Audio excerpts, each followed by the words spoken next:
acara diseminasi budaya positif SDN 35 Kui oleh Bapak Yuda Gastriana Putra CGP Angkatan 10 SDN 35 Kui Kabupaten Pesisir Barat. Susunan acara pada pagi hari ini yang pertama adalah sambutan dari Bapak Kepala Sekolah, yang kedua sambutan dari wali murid SDN 35 Kui, yang ketiga penyampaian materi oleh Bapak Yuda Gastriana Putra CGP Angkatan 10, yang keempat adalah langsung saja kita ke acara yang pertama, yaitu sambutan Bapak Kepala Sekolah atau yang mewakili kepada Bapak.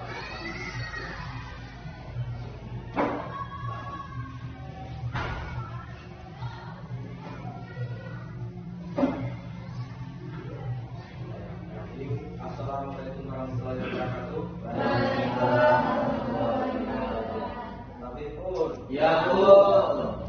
Alhamdulillahirabbil alamin wassalatu wassalamu ala asyrofil anbiya'i wal mursalin wa ala alihi washabihi rasulillah.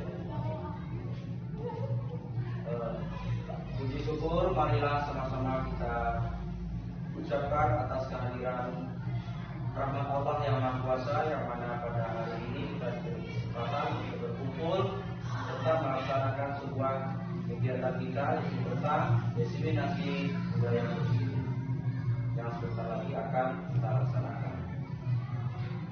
Kemudian salawat beserta salam yang selalu kita hadiahkan buat Nabi besar kita Nabi Muhammad SAW, mana telah berhasil membawa umat manusia dari alam jahiliyah kepada alam keislaman seperti ada di sana.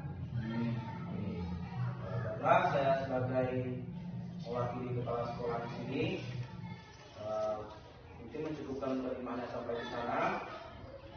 Kemudian kita langsung pada pokok sambutan saya.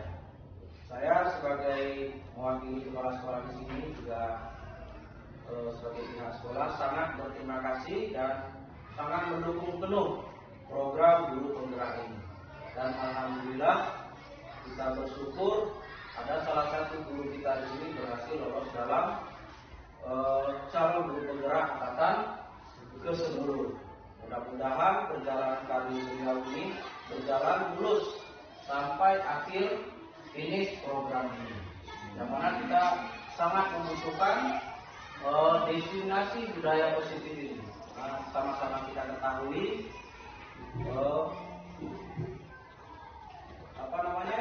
budaya positif yang ingin kita bangun ini sangat mendukung program-program sekolah, supaya nantinya anak kita lebih berbudaya, berkarakter yang baik dan sesuai dengan program-program yang ada di guru penggerak ini.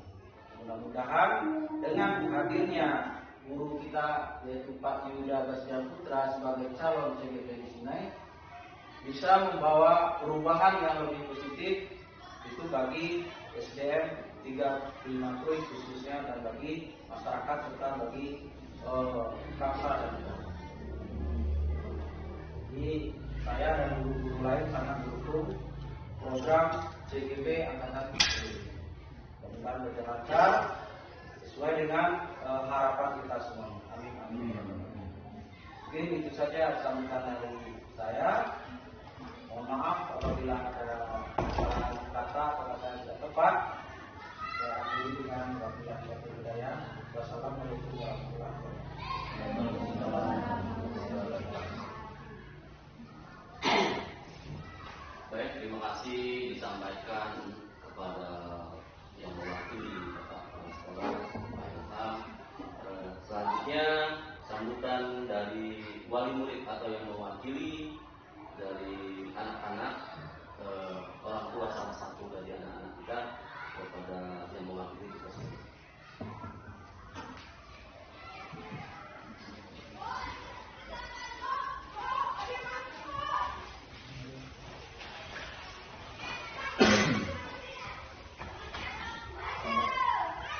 Assalamualaikum warahmatullahi wabarakatuh. Alhamdulillahirabbil alamin wassalatu wassalamu ala asyrofil anbiya'i wal mursalin sayyidina wa maulana Muhammadin. Bapak Kepala Sekolah yang saya hormati, yang saya hormati Bapak Ibu guru SDN 35 yang kami hormati dan siswa-siswi SDN 35 yang kami banggakan. Alhamdulillah pada kesempatan hari ini kejutan bagi saya mendapatkan undangan dari Bapak Yuda untuk hadir dalam acara seminar begitu ya Pak ya? Iya, tentang diseminasi. Dan alhamdulillah bisa hadir untuk ikut belajar di SD ini, dan yang terpenting bagi saya mewakili orang tua siswa SDN 35 Krui. Kalau melihat dari judulnya tentang budaya positif, bagi kami orang tua sangat mendukung apa yang akan disampaikan oleh saya. Dan seperti apa budaya positif itu, yang jelas bagi kami para orang tua ini mungkin tentang membentuk karakter, intinya membentuk sebuah karakter budaya positif di sekolah. Begitu. Dan semoga apa yang nanti akan disampaikan itu berdampak pada anak-anak kita, berdampak pada kita semuanya, sehingga menciptakan pendidikan di SDN 35 Krui ini lebih berkarakter lagi, lebih mempunyai budaya lebih baik daripada sebelumnya. Mungkin itu dari kami, perwakilan dari orang tua siswa. Dan terakhir kami sampaikan terima kasih. Mohon maaf. Assalamualaikum warahmatullahi wabarakatuh.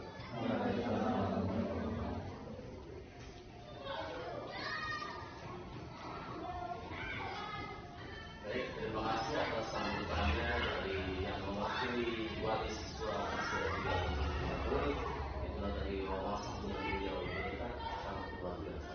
Kita lanjut kepada acara inti, yaitu visi seminar diseminasi budaya positif SDN 35 Krui oleh Bapak Yuda.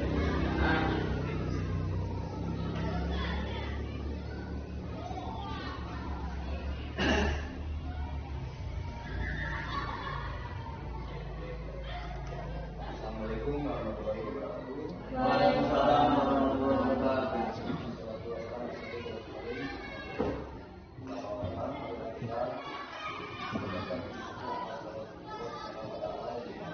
Telah memberikan kesempatan kepada kita di sini untuk melakukan acara diseminasi budaya positif di SDN 35 Krui.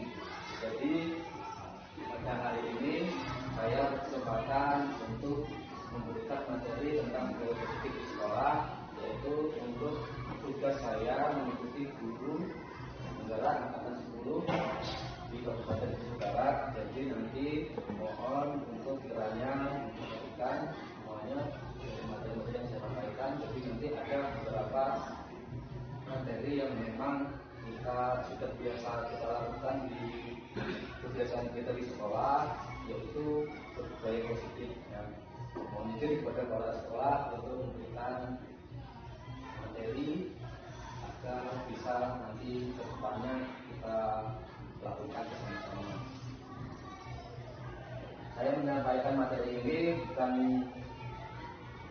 dari saya untuk menggurui atau mengajari Bapak Ibu semua yang sudah biasa melakukan aktivitasnya di sekolah, yang dimana budaya positif ini sangat-sangat penting untuk kehidupan di sekolah, budayaan di sekolah juga. Kita harus bagaimana melaksanakan budaya di sekolah dan budaya positif ini sering kita lakukan. Yaitu yang pertama adalah apa sih budaya sekolah? apa itu budaya di sekolah. Jadi budaya sekolah itu kebiasaan atau kebiasaan-kebiasaan kita di dalam sekolah, bagaimana kita selalu memberikan wejangan-wejangan kepada siswa atau kepada kita untuk berubah menjadi yang lebih baik. Terus berikutnya, mengapa budaya sekolah itu penting?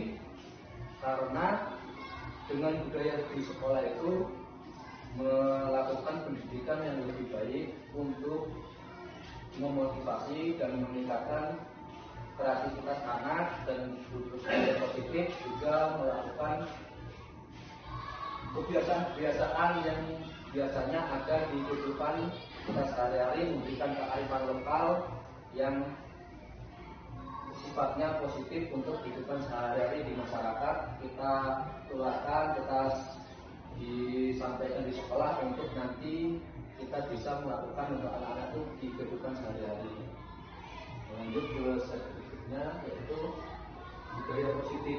Nah, itu tadi budaya positif adalah nilai-nilai keyakinan dan kebiasaan-kebiasaan yang ada di sekolah kita untuk berpihak pada murid sehingga murid dapat berkembang menjadi yang kritis, penuh rasa hormat dan tanggung jawab.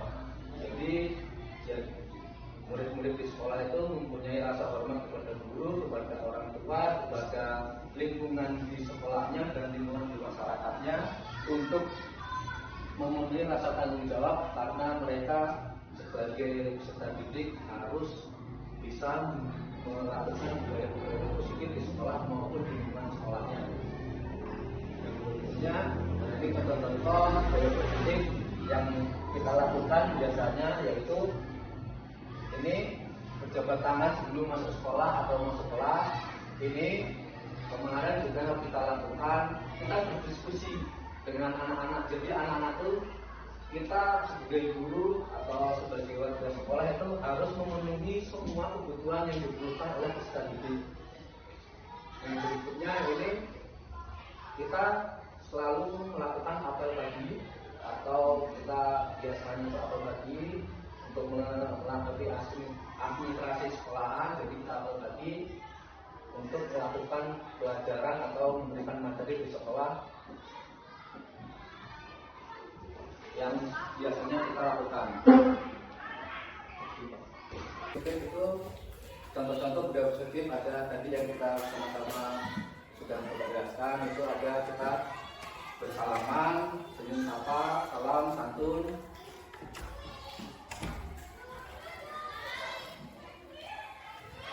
Yang berikutnya adalah kita berdiskusi dengan didik untuk melakukan kebutuhan siswa atau peserta didik. Dan berikutnya adalah kita selalu melakukan aktivitas untuk dimana kita absen atau kita apel dulu sebelum kita melakukan pembelajaran.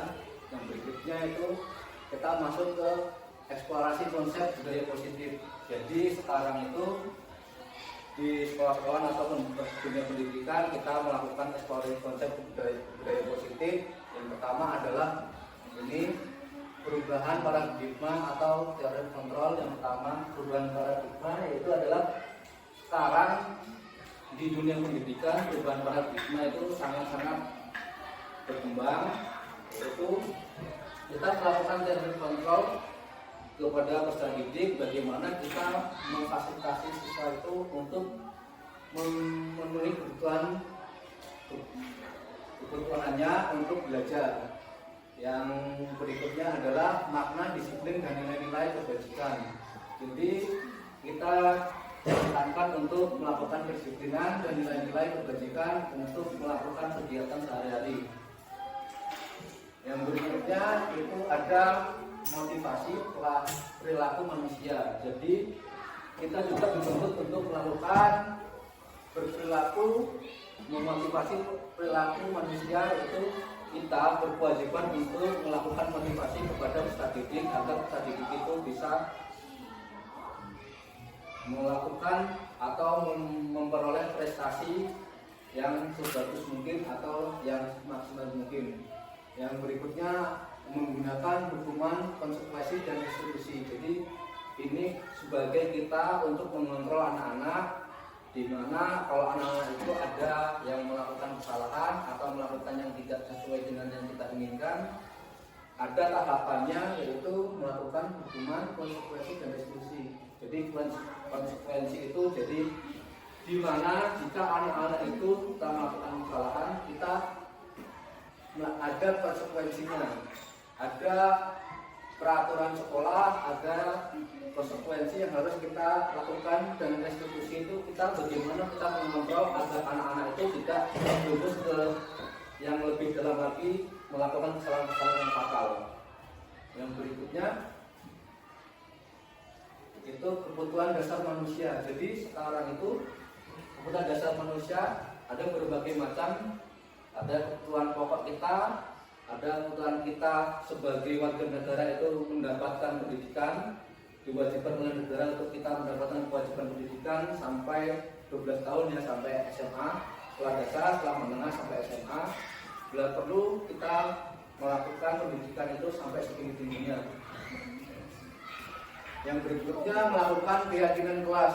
Jadi di saat kita melakukan pembelajaran, mungkin di awal-awal itu kita harus melakukan keyakinan kelas atau melakukan kesepakatan kelas kepada peserta didik. Selanjutnya, jadi sekarang kita ada permainan, yaitu cobalah buka. Nah, coba dari anak-anak coba maju ke depan untuk kita bermain cobalah buka ini. Ya, silakan.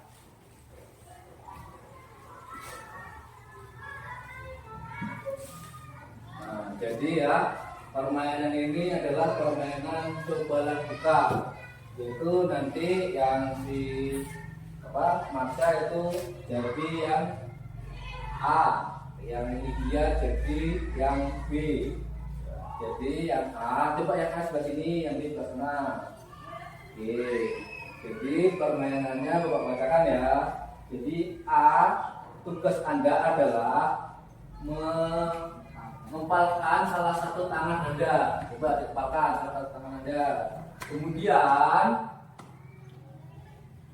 bayangkan bahwa Anda menyimpan sesuatu yang berharga di dalam kepalan Anda itu. Ya. Apa coba? Apa barang kesukaan, atau mainan, atau uang? Ya, tugas Anda mengepalkan tangan itu seakan-akan Anda itu menyimpan barang berharga. Terus yang berikutnya tugas B atau temannya, tugas B mencoba dengan segala cara agar si yang A ini bisa membuka kepalanya. Boleh dengan dirayu atau dipaksa atau diapakan. Tapi yang A ini mencoba bertahan, jangan sampai dibuka. Ya, jangan sampai buka. Gimana caranya si B ini nanti membuka ini dan mengambil barang kesukaannya? Ayo, coba bagaimana caranya? Yang satu, yang A ini, yang A coba digenggam tangannya, yang B merayu atau melakukan sesuatu agar yang A ini bisa mempertahankan kepalanya. Coba, ayo diapakan? Ayo. Kalau dipaksa nggak bisa, coba cara lain apa? Ayo, cara lain. Kalau yang dibuka nggak bisa, cara lain coba dipaksa atau diapakan? Bisa cara lain? Dipaksa bisa? Kalau nggak bisa dipaksa, buat cara lain. Nggak bisa ya? Coba apakah selain dipaksa biar si Marsha ini bisa membuka tangannya untuk mengambil barang kesukaannya tadi? Ayo, gimana cara dirayu atau bagaimana?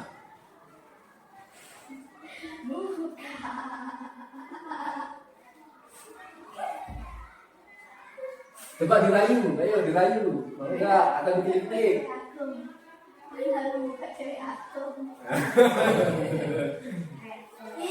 Nah, udah bisa dibuka ya?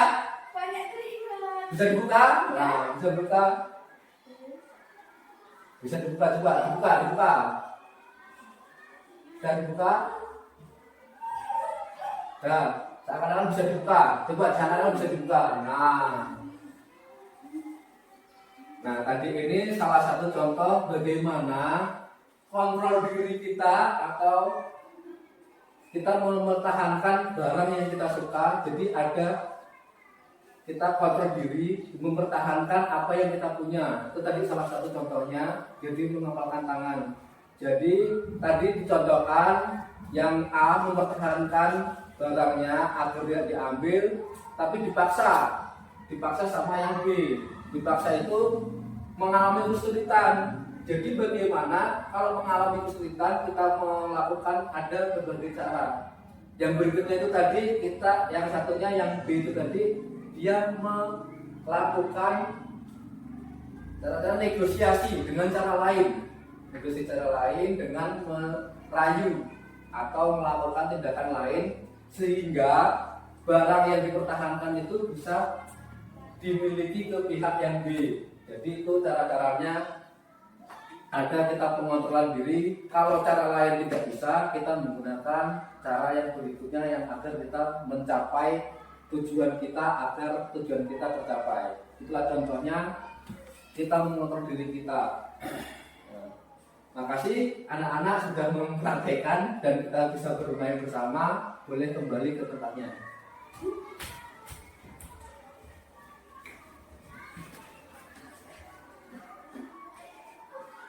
Nah, kita lanjut ya. Kita lanjut ke materi berikutnya, yaitu adalah perubahan paradigma dan teori kontrol. Nah, ini perubahan paradigma yang pertama adalah ilusi. Ilusi adalah bayangan atau awang-awang kita, ya.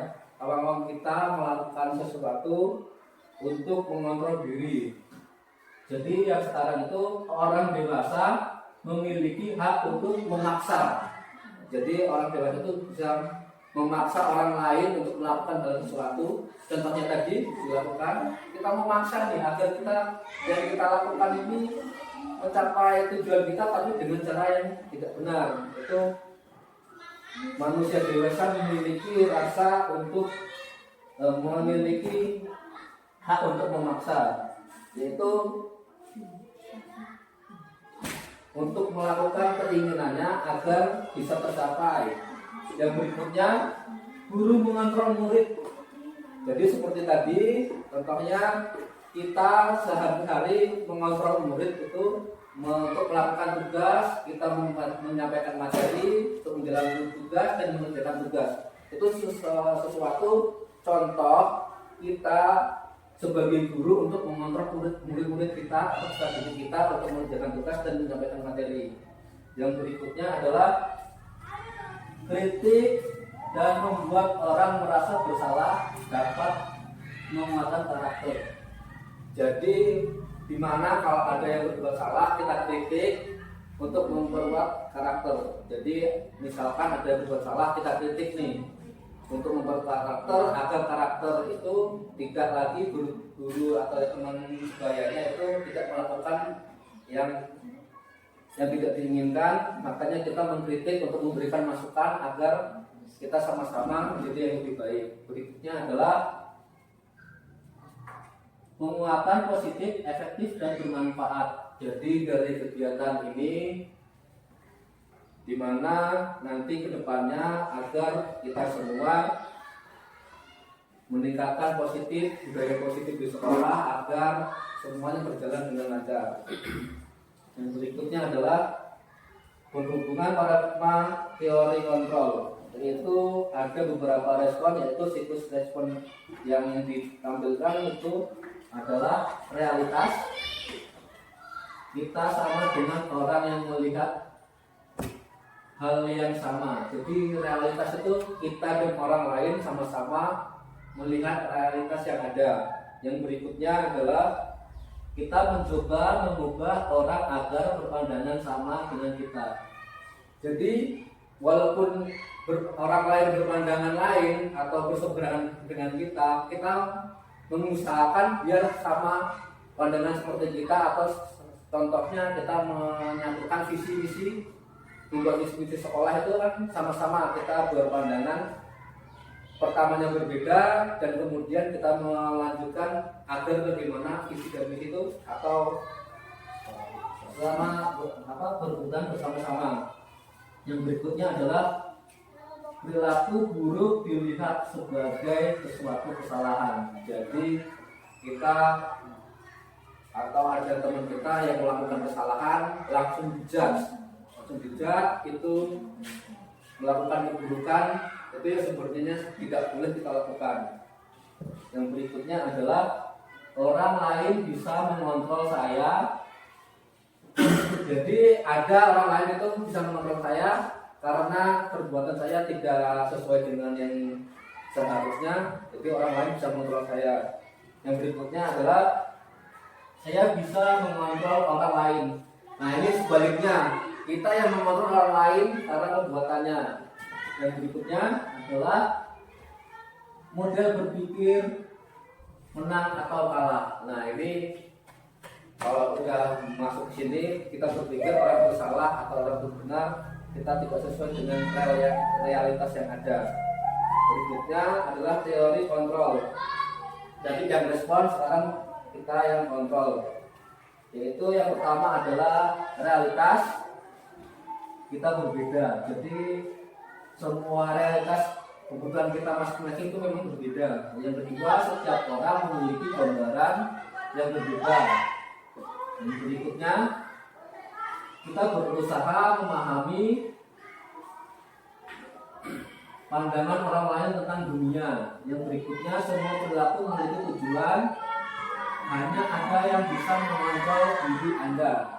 Yang berikutnya itu Anda tidak bisa mengontrol orang lain.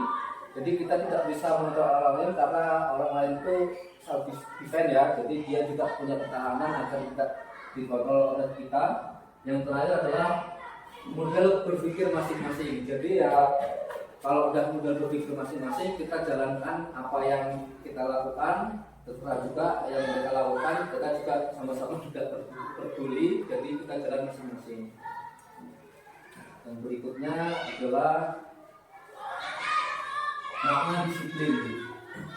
Apakah makna disiplin itu? Jadi makna disiplin itu adalah sesuatu yang harus kita lakukan tertib, di mana sehari-hari kita melakukan disiplin. Misalnya kita disiplin datang tepat waktu ke sekolah, atau kita tepat waktu untuk memberikan materi kepada peserta didik kita di kelas.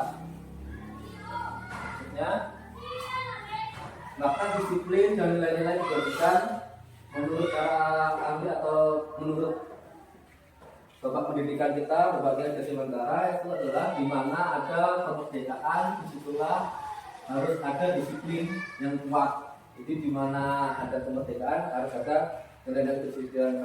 Kedisiplinan sangat penting bagi kehidupan kita ya. Selanjutnya, makna disiplin dan nilai-nilai kebijakan. Seorang yang memiliki disiplin diri berarti mereka bisa bertanggung jawab terhadap apa yang dilakukan karena mereka memberikan tindakan pada nilai-nilai kebajikan universal. Jadi yang bisa memberikan contoh dari kebijakan ini, dia dari kedisiplinan, nilai-nilai kebijakan ini dia bisa melakukan perubahan secara universal. Lanjut, ini masuk ke disiplin positif. Maksudnya adalah merupakan salah satu cara penerapan disiplin yang bertujuan untuk menunjukkan kesadaran serta memberdayakan murid untuk melakukan sesuatu tanpa adanya ancaman hukuman dan penghargaan. Jadi kita memberikan kedisiplinan pada murid itu diharapkan peserta didik itu memiliki kedisiplinan, ketertiban, dan kita dapat memberi penghargaan untuk peserta didik agar peserta didik itu lebih baik lagi. Yang berikutnya adalah 3 motivasi perilaku manusia. Yang pertama adalah eksternal, estetik dan estetik. Jadi dari luar, dari dalam, dan dari diri dia, dari luar, dari dalam, dan dari diri dia sendiri. Berikutnya, saat kita berulang kali menjanjikan hadiah kepada anak-anak agar mau memberikan prestasi yang terbaik, itu sama saja kita memberikan ketidakpercayaan kepada peserta didik. Jadi jangan selalu memberikan hadiah atau reward untuk melakukan anak-anak itu agar anak-anak itu lebih percaya lagi. Jadi ada dampak buruknya bagi kita memberikan reward yang terlalu sering. Kalau jarang-jarang apa, jadi jangan terlalu sering memberikan reward agar anak-anak itu tidak terpaku. Kalau dikasih hadiah bisa berprestasi, kalau nggak dikasih hadiah malah malas-malasan. Maksudnya begitu. Yang berikutnya adalah hukuman, konsekuensi, dan restitusi. Jadi dari hukuman itu tadi, hukuman bersifat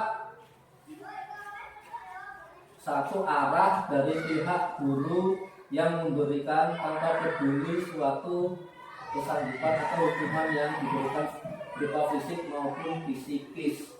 Jadi dimana kalau anak-anak itu ada melakukan kesalahan, kita langsung hukum. Hukuman bisa push up dan lainnya itu namanya hukuman. Yang selanjutnya konsekuensi. Jadi kalau konsekuensi ini kita sebelumnya sudah melakukan perjanjian sebelumnya. Jadi konsekuensi ini jika mana peserta didik melakukan kesalahan, dia langsung sadar apa yang dia berbuat dan dia bisa menerima konsekuensi yang dia dapat. Jadi kita sebelumnya memang melakukan perjanjian kelas tadi itu, ya. Jadi kalau melakukan kesalahan langsung konsekuensinya apa? Terus yang berikutnya restitusi. Restitusi ini jadi dimana kalau peserta didik melakukan kesalahan, kita jangan langsung dihukum. Jadi kita cari cara yang paling bagus untuk melakukan restitusi ini. Jadi kita tanyakan dulu kepada muridnya. Kita tanyakan, misalnya yang sudah membuat salah atau contohnya mencuri barang kesukaannya orang lain, kita tanya dulu, apakah mereka melakukan kesalahan atau tidak. Ya. Jangan langsung dihukum. Jadi kita tanya dulu apakah melakukan kesalahan. Kalau dia sadar dia melakukan kesalahan, jadi mereka tahu sendiri. Dia bisa mengontrol dirinya kalau mereka itu salah karena melakukan sesuatu yang tidak boleh diperbuat. Itu salah satu dari contoh restitusi.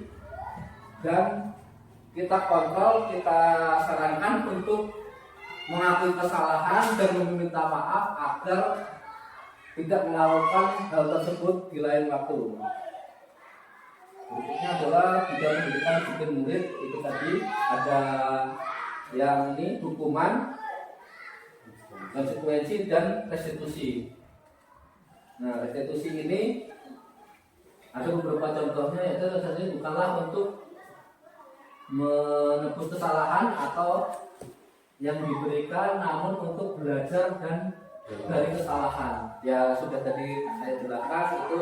Jadi dari kesalahan kita bisa belajar bagaimana kita melakukan salah, bisa tahu kalau kita salah dan bisa sadar diri kalau kita salah dan mau meminta maaf. Berikutnya adalah hukuman dan potensi.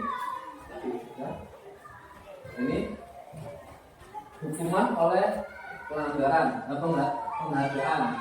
Jadi penghargaan tidak efektif yang tadi sudah saya jelaskan. Penghargaan merusak hubungan, penghargaan bisa mengurangi ketetapan, penghargaan menurunkan kualitas, penghargaan mematikan kreativitas, penghargaan menghukum.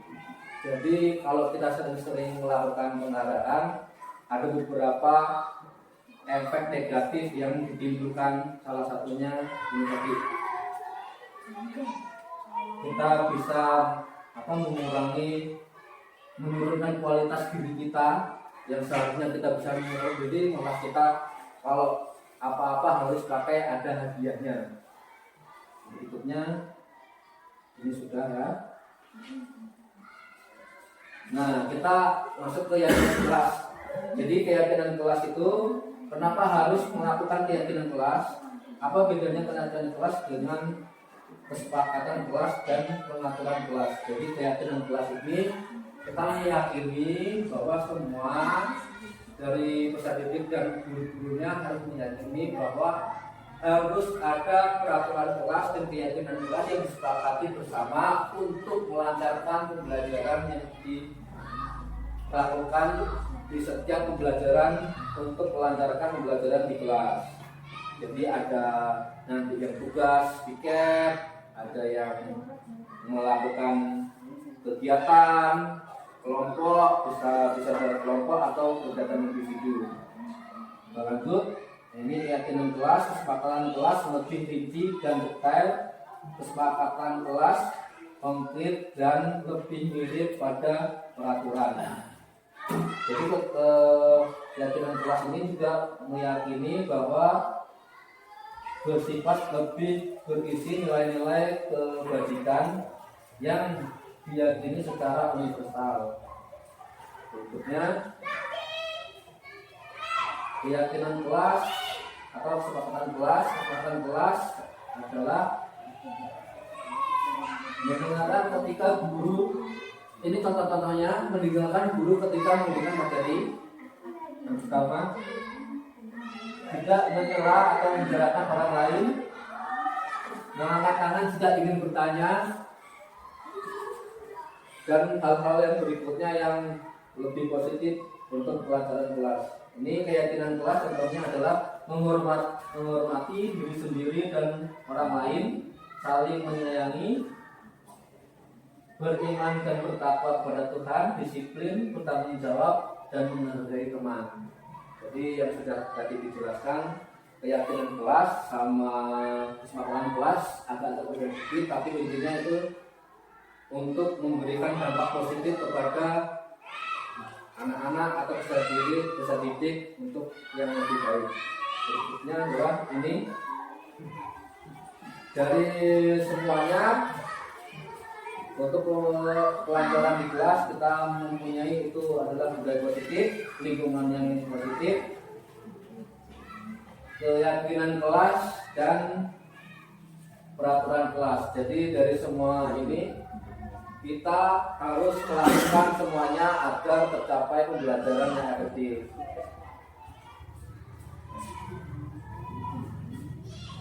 Nah, sekarang ada 5 posisi kontrol, yaitu penghukuman, memantau, pemberian rasa bersalah, teman, manajemen.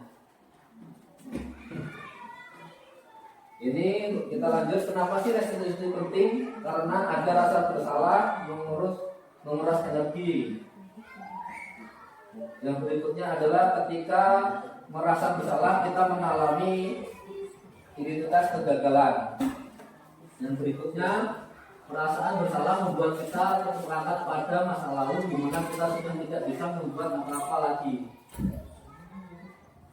Yang berikutnya yaitu nanti untuk Bapak Ibu guru memberikan tanggapan bagaimana atau testimoni bagaimana acara kita diseminasi ini hari ini berjalan. Nanti saya share di WA dan nanti Bapak Ibu coba ini ya melakukan apresiasinya ya. Ini kebetulan saya mengikuti program bergerak. Materi selesai dan saya akhiri. Wabillahi taufiq wal hidayah. Wassalamualaikum warahmatullahi wabarakatuh. Waalaikumsalam warahmatullahi wabarakatuh. Ini gimana aja? Ya, demikianlah tadi presentasi dari Bapak. Ya, semoga kita semua yang mendengarkan mendapatkan ilmu yang bermanfaat, berguna untuk anak-anak didik kita, berguna untuk kemajuan sekolah kita, berguna untuk kemajuan lingkungan kita dan semua lini yang tergerak dalam pendidikan. Saya akhiri atau saya tutup acara pada hari ini dengan lafaz alhamdulillah. Alhamdulillahirabbil alamin. Baik, ucapkan terima kasih. Apabila saya ada kesalahan, saya mohon maaf, dan kepada Allah Subhanahu wa taala. Wassalamualaikum warahmatullahi wabarakatuh. Waalaikumsalam warahmatullahi wabarakatuh. Mulai. Assalamualaikum warahmatullahi wabarakatuh. Hari ini kita mulai pelajaran pertama kita, yaitu belajar menjas. Jadi di pertemuan pertama ini kita akan melakukan keyakinan kelas. Kita akan melakukan rencana ke depan kelas kita itu mau bagaimana. Ya. Jadi di awal ini Bapak ingin menyepakati kepada anak-anak semuanya bagaimana kelas kita nanti ke depannya agar lebih berjalan dengan lancar. Jadi nanti itu Bapak ada sebuah materi, yaitu keyakinan kelas. Ya. Sebelum itu Bapak mau absen dulu. Ya. Bapak absen satu. Pertama, Marsha. Nggak lihat. Ada Marsha? Enggak. Terus satu lagi yang tidak hadir hari ini? Iyum nggak hadir, kenapa? Sakit. Ada surat sakitnya atau tidak? Enggak. Ada. Yang lainnya ada lagi yang nggak berangkat? Saya semua. Berat semua. Kecuali Randi. Oke, berat semua ya. Kali ini ada berapa orang? 2 orang yang nggak berangkat. Nah, kita lanjut ya. Kita lanjut. Kita tadi udah absen. Coba kita lanjutkan materi kita. Yaitu sebelum kita memasuki materi, ada baiknya kita berdoa terlebih dahulu. Untuk memulai materi kita awali dengan berdoa. Mari kita berdoa menurut kayaknya masing-masing. Berdoa mulai.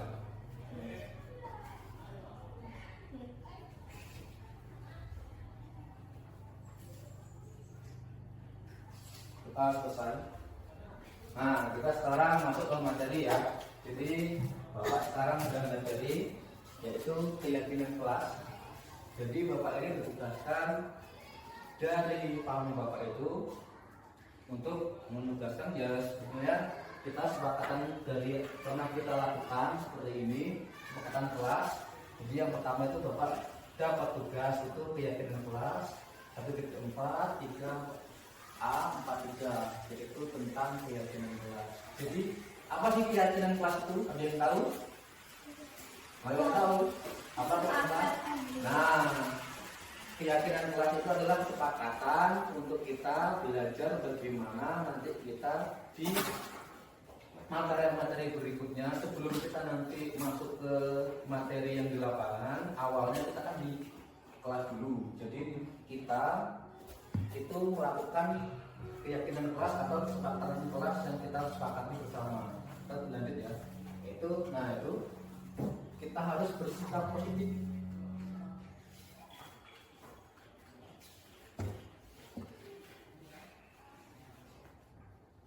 Nah, apa sih dampaknya kalau kita bersikap positif? Yaitu yang pertama itu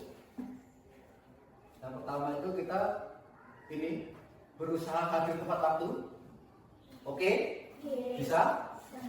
Berpakaian rapi dan sopan? Bisa? Bisa nggak? Yang berikutnya apa? Menjaga kebersihan sekolah dan kelas.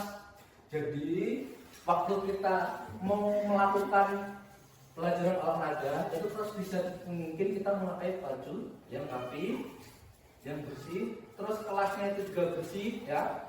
Apalagi jadi lingkungan sekolah juga bersih. Seperti biasa yang belum sehari-hari sebelumnya kita sering ketemu. Jadi ada beberapa sampah atau banyak sampah lah biasanya kan. Biasanya kalau pulang sekolah itu nggak langsung dibersihkan. Nah, makanya nanti ada kesepakatan. Jadi setiap kelas itu nanti ada yang piket. Bisa? Nah, udah ada yang piket? Nah, nanti tugas yang piket itu belajarnya datang lebih awal kayak ini tadi. Nih, berusaha hadir tepat waktu atau yang piket itu datang lebih awal. Untuk apa? Untuk membersihkan kelas, persiapan kita untuk belajar. Jadi kita kalau belajar itu kelasnya kotor, gimana rasanya? Nyaman. Nyaman nggak? Ya. Nyaman kan? Jadi bisa mungkin yang tiket itu datang lebih awal.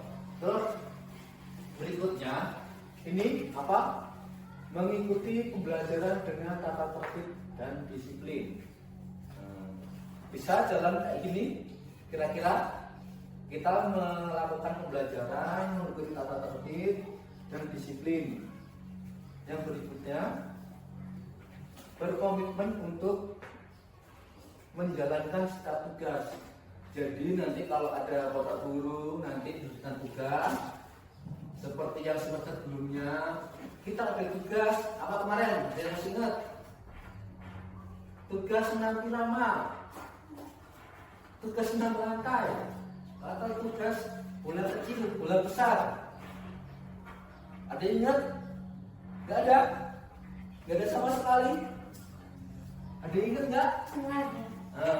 Kayak kemarin tuh, jadi kalau tugas itu berkomitmen mengerjakan setiap tugas.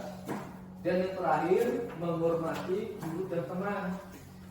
Jadi guru, menghormati guru dan teman itu harus dijunjung tinggi. Karena apa? Sekarang kayak teman-teman kalian itu sekarang kan nggak boleh untuk melakukan apa? Bullying. Nggak boleh kan mengolok-olok temannya yang berkebutuhan kurang, yang nggak sama seperti kalian. Itu jangan kalian dibully. Malah kalian harusnya mengajak mereka itu agar bisa diajak bersama. Oke, ini kita lanjut ya. Ini dampak yang tidak seharusnya kita ulang-ulangi terus. Yang pertama, sering hadir terlambat. Siapa yang masih sering hadir terlambat? Ada? Kedua. Dua. Yang begini tidak berpakaian rapi dan sopan. Banyak ini terutama biasanya yang cowok-cowok kayak saya enggak. Udah bajunya di wah, ini dicompang-camping kan, ini pakai kalung, pakai gelang, kayak yang itu binatang lari kakinya 4 itu. Apa itu? Jadi. Gak boleh nanti disensor ya, gak boleh kayak gitu ya, gak boleh. Jadi jangan membeli teman karena disamakan dengan binatang, itu gak boleh. Oke, lanjutnya apa tadi? Tidak berdoa sebelum kita sudah belajar. Tadi kita doa nggak? Tadi doa nggak? Doa walaupun doanya kita dari dalam hati masing-masing ya, nggak diucapkan tapi kita fokus berdoa untuk memulai pembelajaran. Yang berikutnya, ini masih sering kita lakukan apa? Membuang sampah tidak pada tempatnya. Waktu itu kan kita pernah itu ada program kita apa? Masih ingat? Yang sudah lalu detektif sampah ya. Masih ingat detektif sampah? Enggak sih. Nah, itu kan programnya membuang sampah pada tempatnya, memisahkan sampah pada sampah yang sudah ditentukan. Ada yang sampah organik, non organik, sama satu lagi apa? Satu lagi? Nah, itu yang duri, kaca, bukan? Itu kan ada 3 jenis. Nah, ini kalau bisa yang ini tuh jangan sampai diulang-ulang kembali.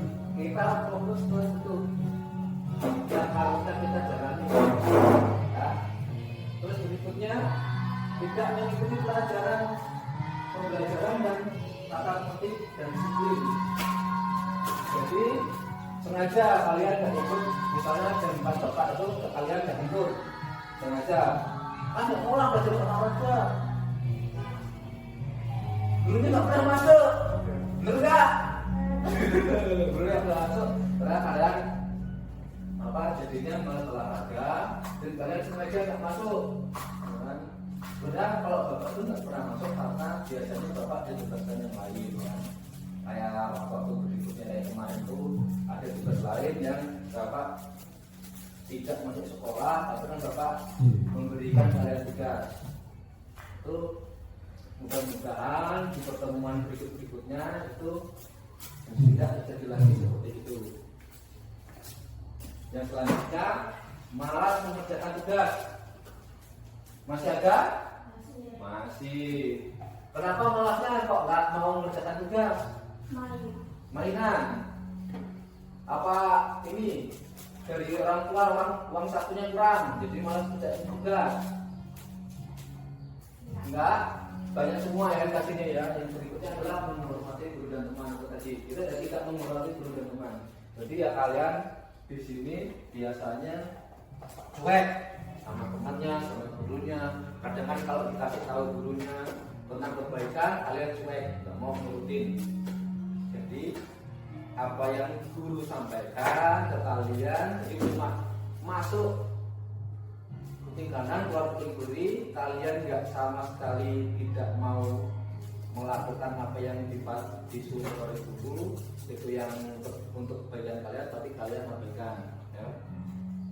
Dari sini ada pertanyaan? Jelas ya? Oke, kita lanjut berikutnya. Percaya dan menghormati orang lain dan barang miliknya.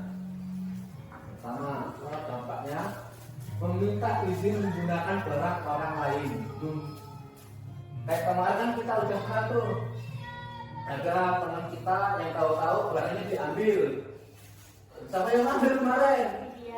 Dia mengambil barang tempatnya Marsha marah-marah. Atau dia udah barang yang ngambil tapi Lydia-nya malah marah-marah. Bukannya dia mau minta maaf, malah marah-marah. Udah dibilangin sama kemarin yang bilangin? Ini udah bilangin kalau mengambil barang temannya tanpa izin itu namanya mencuri. Dia langsung. Terus saya kalau kan dia beli, gitu kan? Ya kan kemarin seperti itu ya. Jadi kita nggak boleh mengambil barang orang lain tanpa seizin yang punya. Kalau tidak tanpa seizin yang punya itu namanya apa kemarin mencuri. Yang berikutnya, memberikan senyum menyapa pada teman dan guru. Jadi seperti yang sebelumnya kita harus misalnya ketemu sama teman kita harus menyapa, atau sama guru kita harus menyapa duluan. Kalau sama temannya nggak apa-apa, tahu-tahu di tengah jalan, woi bro, gitu kan, apa kalian? Tapi kalau sama gurunya jangan. Kayak senyum, sapa, cium tangan, jangan sama kayak temennya, tahu-tahu, woi bro, mau kemana? Itu jangan ya. Jadi kalian harus tahu mana yang teman kalian, mana yang guru kalian, juga perlakuannya beda. Terus lanjut, menghargai pendapat orang lain. Menghargai pendapat orang lain itu artinya, jadi kalau teman kalian itu ada ide atau ada pendapat lain, jangan langsung disangkal. Ya, jangan langsung disangkal, pendapat kamu jelek, saya nggak mau ikut pendapat kamu, kan? Jangan dulu. Jadi kalau mau menghargai pendapat orang lain itu, jadi tampung dulu, kita diskusikan seperti ini, mana yang baik kita ambil, mana yang buruk jangan kita pakai. Jelas? Berikutnya ini, nah ini kata-kata hebat yang kalau kalian bisa ucapkan dan kalian untuk meminta tolong dan berterima kasih itu adalah kata-kata yang hebat. Jadi kalian misalnya mau ngambil apa pinjam barang temannya, itu minta izin dan minta tolong. Kalian misalnya mau ingin ambilkan barang itu teman kalian, tolong sih ambil barang itu, ambil itu buat anakku, minta tolong. Terus kalau misalnya kalian ada salah, misalnya kalian melakukan kesalahan, nggak ada salahnya kalian itu minta maaf. Walaupun kalian ada salah, kalian minta maaf, nggak apa-apa. Malah lebih baik kita yang minta maaf duluan daripada kita nanti kedepannya malah jadi musuhan. Nah, mana yang masih sering ada yang musuhan? gosipin temennya sana sini terus gak mau maafan, jadi musuhan, masih ada? Masih. Nah itu gak apa-apa kalau ini kalian minta maaf duluan, gak masalah. Jadi biar ada saling menghormati, saling memaafkan itu. Walaupun dia menyesal nggak apa-apa. Jadi kita yang minta maaf nggak masalah. Kita maaf duluan itu nggak apa-apa. Malah kita yang lebih baik dari mereka yang nggak mau kita maaf. Malah pahalanya nanti kebanyakan kita mau minta maaf duluan. Ya. Itu tadi mengucapkan kata maaf dan tolong sama terima kasih. Begitu juga kalau kita misalnya dikasih sesuatu, misalnya makanan atau kita dibantu, jangan sungkan-sungkan kita melakukan ucapan terima kasih. Misalnya kita dibantu sama temennya, makasih ya saya sudah dibantu. Kalau nggak bantuan kalian, saya juga kesusahan. Jadi ucapan terima kasih itu walaupun sepele, kadang sepele, tapi itu sangat bermanfaat untuk kita. Ya. Berikutnya, nih berikutnya yang tidak seharusnya kita lakukan dari tadi, tidak meminta izin. Ini tidak meminta izin ini. Coba kalau bayangkan, kalau kita mengambil barang punya teman kita, terus tidak minta izin, kalau kita bawa, teman kita gimana? Marah kan? Enggak dia. Loh, kenapa barangku ada tempatmu gitu kan? Pasti dia marah. Nggak mungkin kalau yang barangnya kita ambil terus dia senyum-senyum, sudah barangnya bawa aja bawa pulang gitu. Walaupun dia bilang kayak gitu, tapi dalam hatinya dongkol dia sebenarnya, ya kan? Benar? Terus yang kedua, bersikap adil kepada teman dan guru.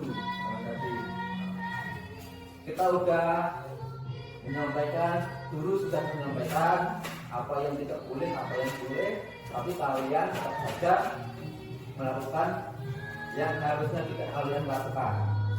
Jadi kalian masih saja acuh kepada guru dan kawan-kawan kalian. Yang berikutnya, tidak menghargai pendapat orang lain. Yang sudah Bapak jelaskan tadi, kalau ada temannya yang kasih pendapat, tahu teman kalian tidak cocok sama kami gitu. Harusnya kan ditampung dulu, tidak langsung gitu. Jadi biar kalian ini harus menghormati. Kalian kalau ada teman-teman atau menyatakan pendapat, jangan langsung dikat atau dipotong ya. Jadi kalian itu biarkan dulu teman-teman itu menyatakan pendapatnya, kita diskusikan bersama agar mencapai suatu pada akhir. Ya? Nah kalau udah angkat lagi nanya satu-satu sekarang. Aku Pak. Satu-satu jangan rebutan. Sini Pak. Ya. Satu-satu jangan rebutan. Biar jelas kira-kira.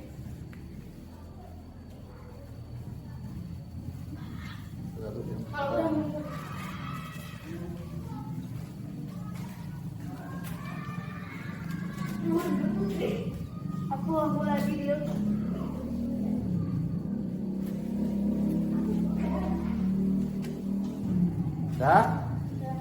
Nah, sekarang kita duduk di sini semua. Duduk di sini semua. Duduk. Nah, di sini semua. Menghadap ke sana.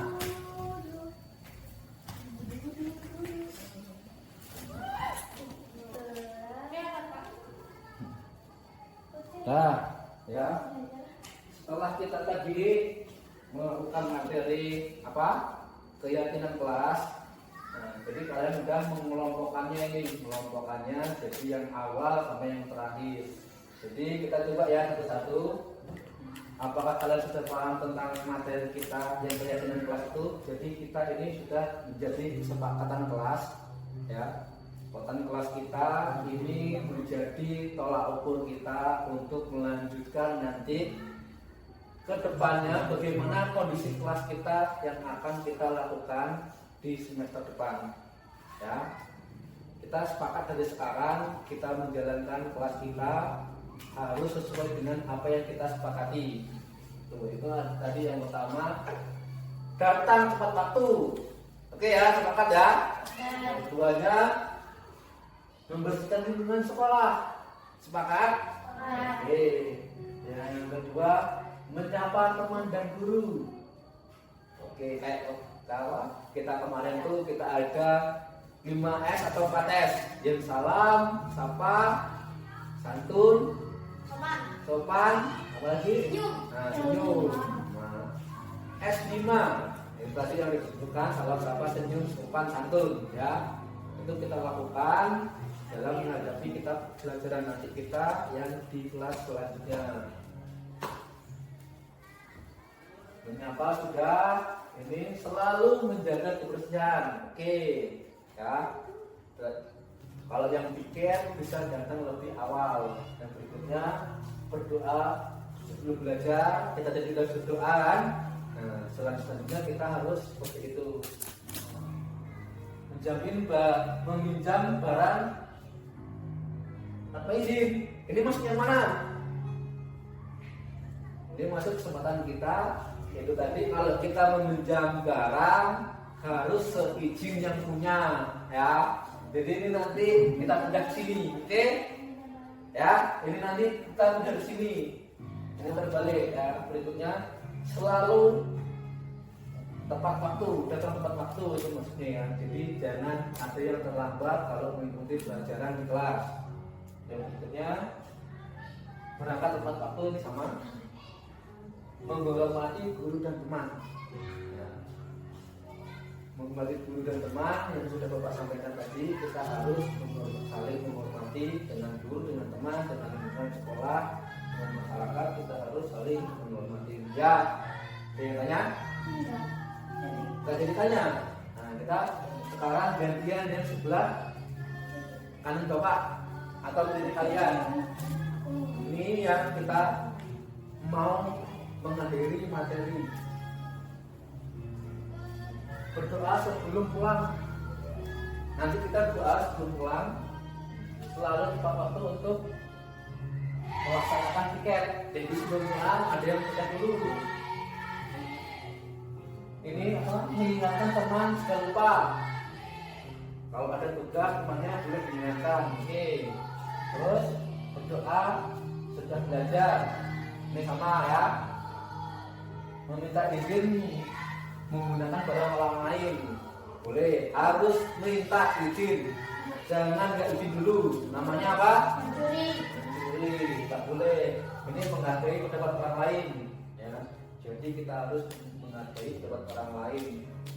Kita nggak boleh tahu-tahu pendapat orang lain kita sangkal. Ini sama menggunakan barang orang lain. Ini menghormati guru dan teman, oke. Apa ini? Mengatakan maaf pada orang lain kalau kita punya salah. Jadi kita harus meminta maaf walaupun kita nggak salah, tapi minta maaf itu nggak ada salahnya. Itu apa? Perbuatan yang mulia. Jadi walaupun kita nggak salah, kita boleh minta maaf.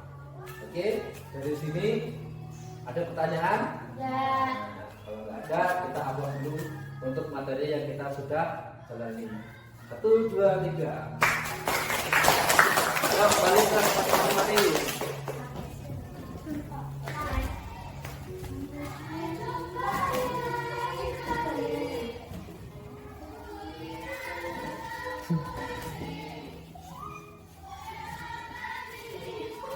Majuan.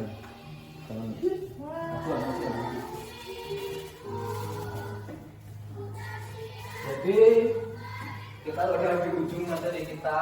Jadi untuk mengakhiri materi kita, mari kita berdoa sejenak untuk mengakhiri pelajaran kita. Kita berdoa menurut agama dan budaya masing-masing. Berdoa mulai.